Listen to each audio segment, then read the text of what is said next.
Soundings presents an unabridged recording of The Tall Stranger, written by D.E. Stevenson and read by Candida Gubbins. The moral right of the author has been asserted. This performance is owned by Soundings. Part 1. Chapter 1. For nearly a week, London had been shrouded in fog. Today it had lifted a little, just enough for the half-choked inhabitants to see that there was a sun still shining in the sky, but now it was settling down thicker than ever.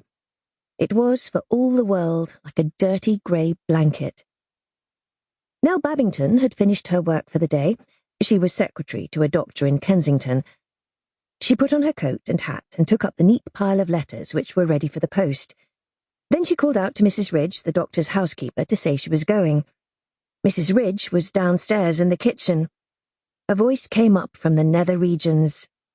"The fog's awful," yelled Mrs. Ridge. "I couldn't hardly find my way home. Worse than ever it is. You better be careful, Miss Babington." "I'll be all right," shouted Nell. But the fog was waiting for her when she opened the front door and surged at her like a billow of cold, evil-smelling smoke. Certainly, it was much worse than ever.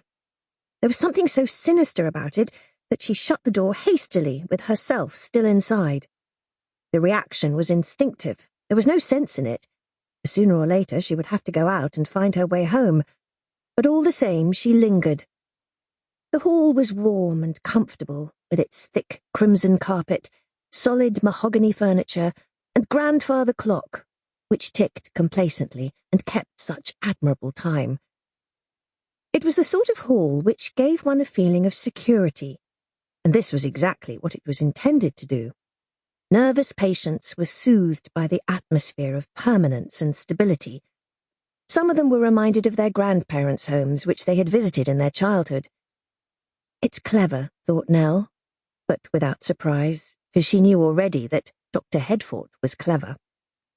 There were two other doctors, each of whom had a consulting room in the house, but although Nell received their patients, she really belonged to Dr. Headfort.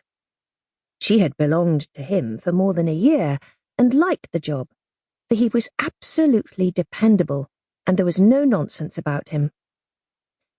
Miss Babington was merely the young woman who received his patients, typed his letters, and reminded him of his multitudinous engagements. Some young women might have resented this attitude on the part of their employer, but now... Sample complete. Ready to continue?